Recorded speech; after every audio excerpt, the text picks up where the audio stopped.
मित्रों, astro plus channel में मैं मुकेश हरण आपका स्वागत करता हूं। आज मैं लेके आया हूं एक नया विषय, मारक मार्केश ग्रह।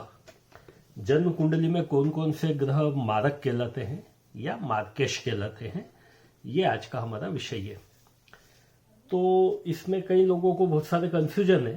पहले अपन मेन सिद्धांत की बात करेंगे और फिर उसके बाद में सिद्धांत किस प्रकार से ब्रेक होता है, कैसे ग्रह मारक होते हैं, उसका अपन समझने की कोशिश करेंगे। हालांकि ये बहुत बड़ा विषय है, फिर भी मैं इसको समझाने का प्रयास करूंगा। तो मारक मतलब जिस ग्रह की महादशा में मृत्यु तुल्य कष्ट होता है या नई प्रकार की बीमारी लग जाती है या अपयश मिलता है, धोखा मिलता है या दुर्घटना हो जाती है, ऐसे ग्रह को मारक कहते हैं या मार्केश कहते हैं।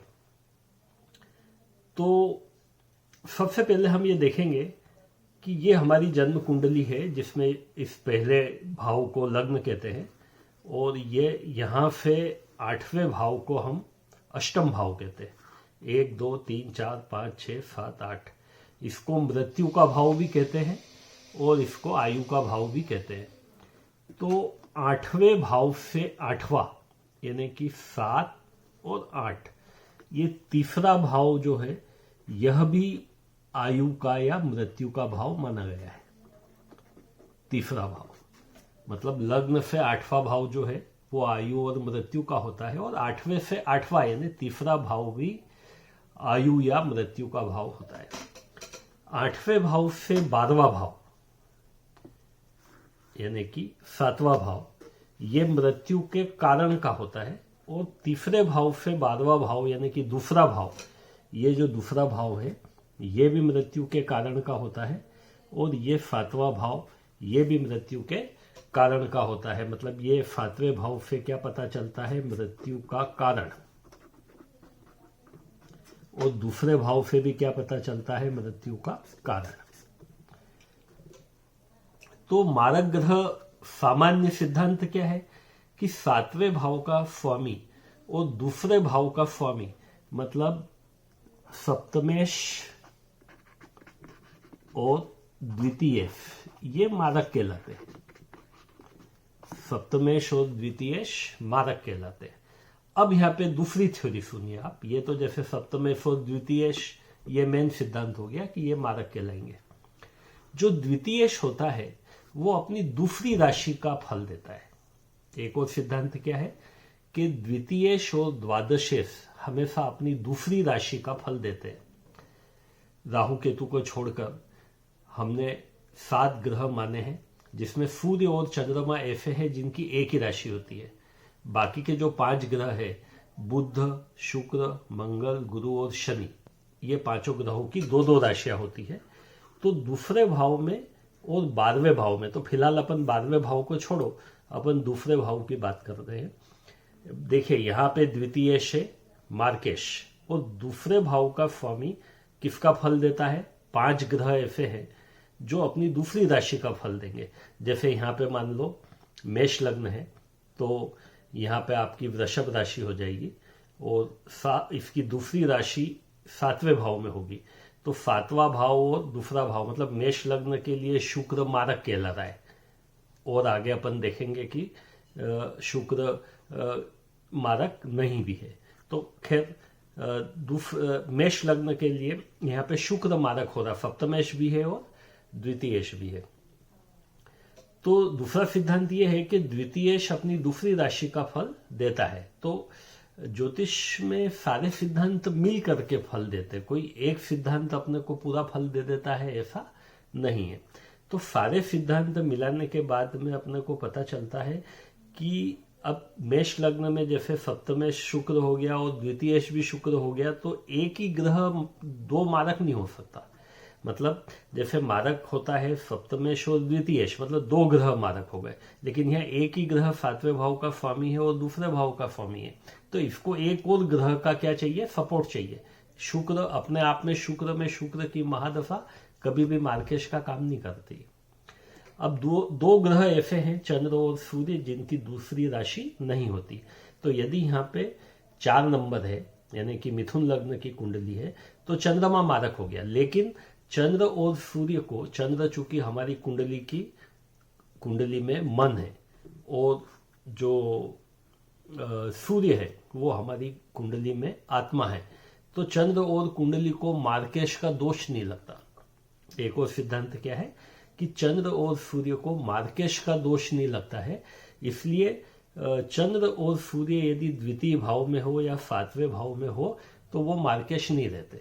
तो ये भी एक सिद्धांत को अपन इसमें मिलाना पड़ेगा। मतलब कहने का ये है कि लग्न से 8वां भाव मृत्यु का, 8वें से तीसरा भाव भी मृत्यु का होता है। अब 8वें भाव से 12वां भाव मृत्यु का कारण यानी कि मार्केश कहलाएगा, और तीसरे भाव से 12वां भाव मतलब दूसरा भाव मृत्यु का कारण मतलब ये भी मार्केश कहलाएगा। लेकिन अब दूसरे जब सिद्धांत अपन सारे सिद्धांत एक साथ लागू करेंगे तो द्वितीयेश कई स्थानों पे मार्केश का भाव छोड़ देगा, क्योंकि सिद्धांत क्या है कि द्वितीयेश हमेशा अपनी दूसरी राशि का फल देगा, और 5 ग्रह ऐसे हैं जो 2-2 राशि रखते हैं, तो द्वितीयेश हमेशा दूसरी राशि का फल देगा। और दूसरा ये कि यदि लग्न में के हिसाब से सूर्य और चंद्रमा द्वितीयेश है तो सूर्य और चंद्रमा को मार्केश का दोष नहीं लगता है, तो वो वहां से भी ये हट गया। अब देखिए और द्वितीयेश के साथ में क्या क्या हो सकता है। द्वितीयेश, अब जैसे मान लो यहाँ पे आपका सिंह लग्न है। अब सिंह लग्न है तो द्वितीयेश हो गया कन्या राशि। कन्या राशि मतलब बुध मारक हो गया। अच्छा, इधर सिंह लग्न के लिए सप्तमेश कुंभ यानी कि शनि मार्केश है।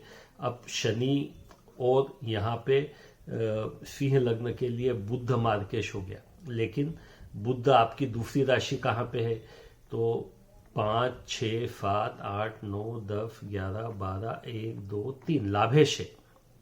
बुध यहाँ पे द्वितीयेश भी है और लाभेश भी है। मतलब अब लाभ भाव का स्वामी भी हालांकि मार्केश का काम करता है लेकिन उतना नहीं, स्वास्थ्य खराब करेगा, मारेगा नहीं। तो यहाँ पे बुध अपना बहुत ज्यादा मार्केश नहीं होगा। शनि जरूर मार्केश होगा सप्तमेश होने के कारण। तो जितने भी लग्न हैं उनका सप्तमेश में तो किसी को कोई गड़बड़ नहीं होती है, हमेशा सप्तमेश तो मार्केश कहलाता ही है। लेकिन कई बार दूसरा जो भाव है उसका स्वामी मार्केश नहीं होता है। जैसे मेष लग्न में शुक्र तभी मार्केश होगा, शुक्र द्वितीयेश भी है और सप्तमेश भी है, तो शुक्र तभी मार्केश होगा जब इसको शनि का सहयोग मिल रहा हो, क्योंकि मेष लग्न में लाभेश 11वें भाव का स्वामी कौन होता है, शनि। मतलब अब यहाँ पे मृत्यु का विचार करने में एक और ग्रह को देखना पड़ेगा और वो है शनि। शनि को मृत्यु का सूचक माना गया है। जन्म कुंडली में शनि को मृत्यु का सूचक माना गया है, और शनि एक पापी ग्रह है। और बहुत सारे भाव ऐसे होते हैं जैसे तीसरे भाव का स्वामी, 6वें भाव का स्वामी, 8वें भाव का स्वामी, 11वें भाव का स्वामी पापी ग्रह कहलाता है। तो यदि किसी की जन्म कुंडली में तीसरे भाव का स्वामी या 6ठे भाव का स्वामी या 8वें भाव का स्वामी या 11वें भाव का स्वामी शनि हो, कौन हो, शनि, तो शनि सप्तमेश या द्वितीयेश के मार्केश को हटा के खुद मार्केश हो जाता है। शनि में ये वो पावर होती है कि वह मार्केश को हटा के खुद मार्केश हो जाता है। इस कारण से क्या होता है, अब देखिए ऐसे कौन कौन से लग्न हैं जहां पे शनि तीसरे, 6ठे, 8वें या 11वें भाव का स्वामी होगा। तो ऐसे लग्न हमारे हैं मिथुन, कर्क, मीन, मेष, वृश्चिक और धनु। ये 6 लग्न ऐसे हैं जहां पे शनि तीसरे, 6ठे, 8वें और 11वें भाव का स्वामी होगा। साथ में 2 लग्न ऐसे हैं जैसे आपका सिंह लग्न और कर्क लग्न। सिंह लग्न और कर्क लग्न में शनि सप्तमेश होने के कारण खुद मार्केश होता ही है। तो कुल 8 लग्न ऐसे हैं जहां शनि पापी ग्रह हो जाता है।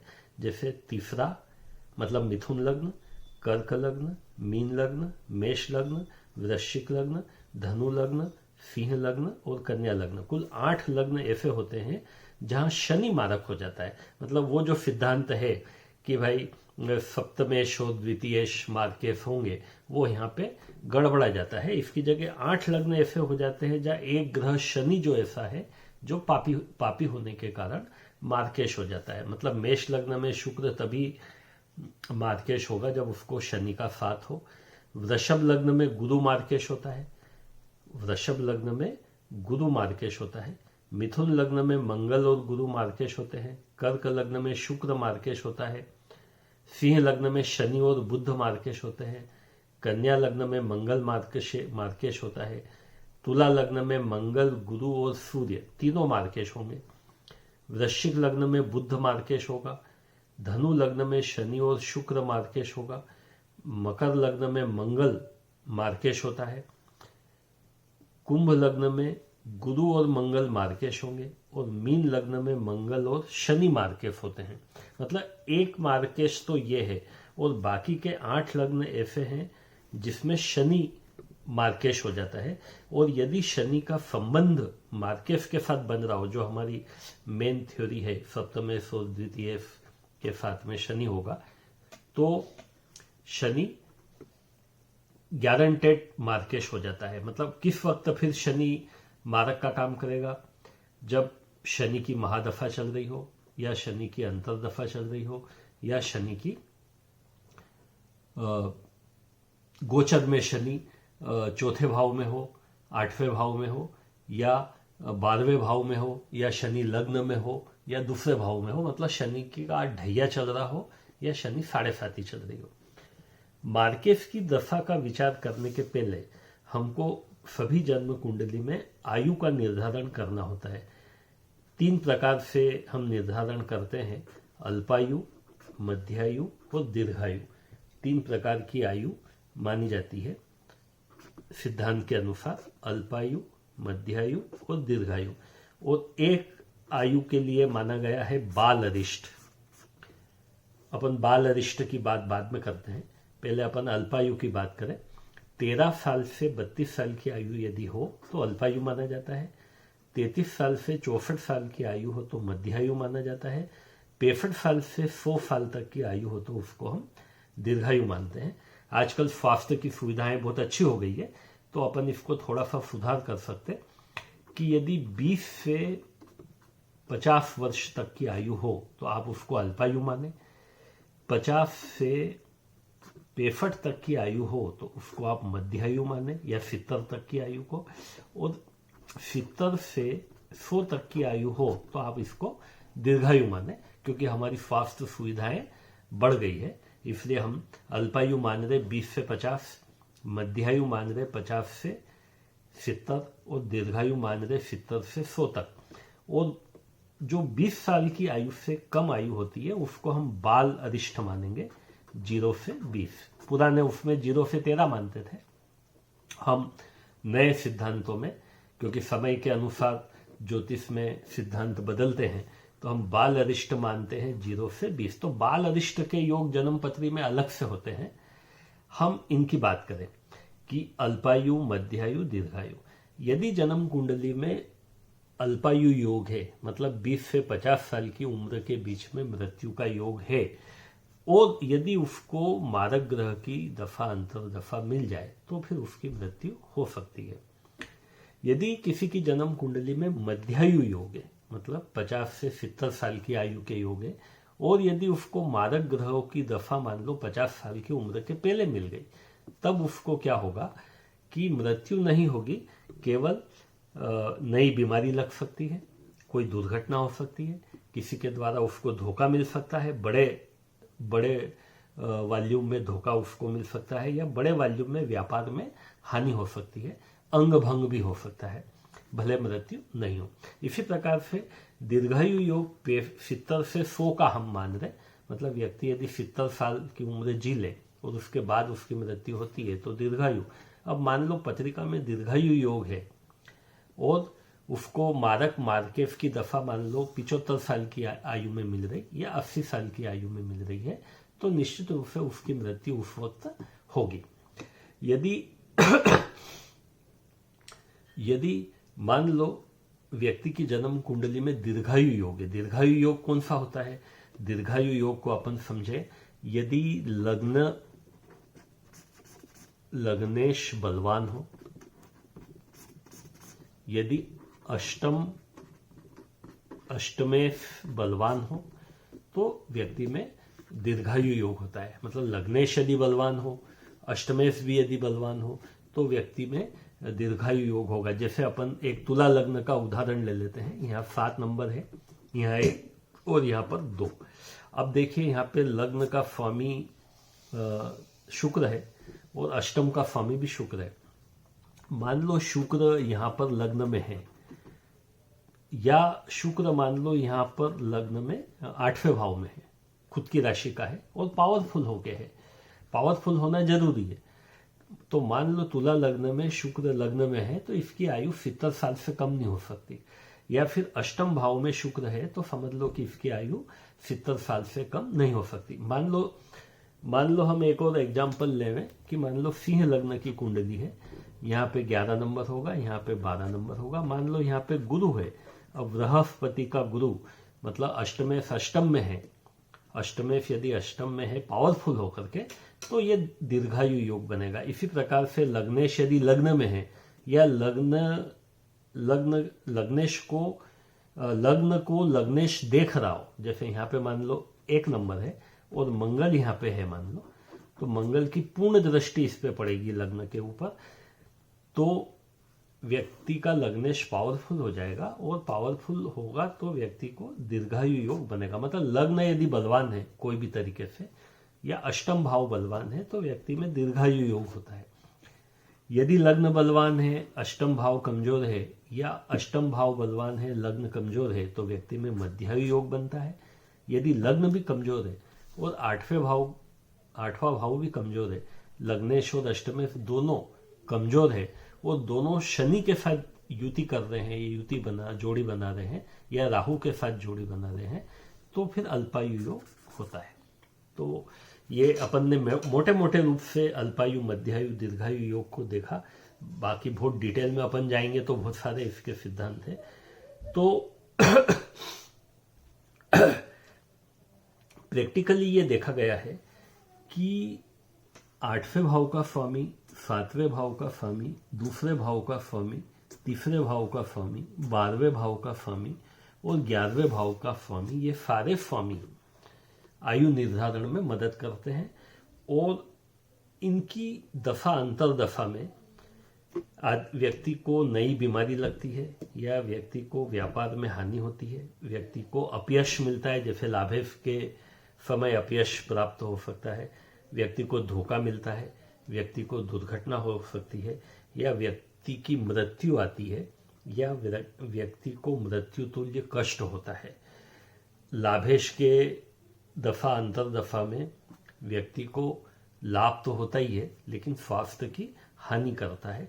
तीसरे भाव की दफा और दूसरे भाव की दफा, दूसरे भाव में तो मैंने बताया एक और सिद्धांत के द्वितीयेश अपनी दूसरी राशि का फल देगा, तो तीसरे भाव में की दफा में और 12वें भाव में भी ये सिद्धांत लगेगा कि वो अपनी दूसरी राशि का फल देगा। खास करके 7वें भाव के स्वामी की दशा में, मतलब सप्तमेश में और तृतीयेश में और अष्टमेश में व्यक्ति को मृत्यु या मृत्यु तुल्य कष्ट होता है।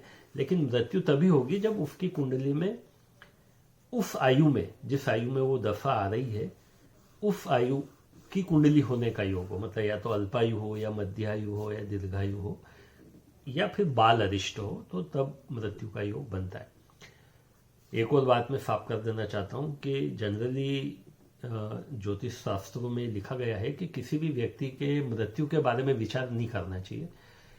लेकिन कई बार सामने वाले पूछते हैं कि भाई ये हमारे रिश्तेदार बहुत गंभीर रूप से बीमार है और अस्पताल में भर्ती है, तो मृत्यु तो नहीं हो जाएगी। तो ज्योतिषी को मृत्यु के बारे में बताने से बचना चाहिए, क्योंकि व्यक्ति अपना प्रारब्ध लेकर के आता है और उसकी आयु पहले से निर्धारित होती है, और हम केवल मारक या मार्केश ग्रहों की दफा देख करके और हॉस्पिटल में भर्ती देख करके मृत्यु की भविष्यवाणी करें, वो अच्छी बात नहीं होती है। तो मित्रों, धन्यवाद। ये एपिसोड आपको कैसा लगा आप जरूर कमेंट बॉक्स में लिखें। यदि आपको एपिसोड पसंद आया हो तो लाइक करें, शेयर करें। धन्यवाद।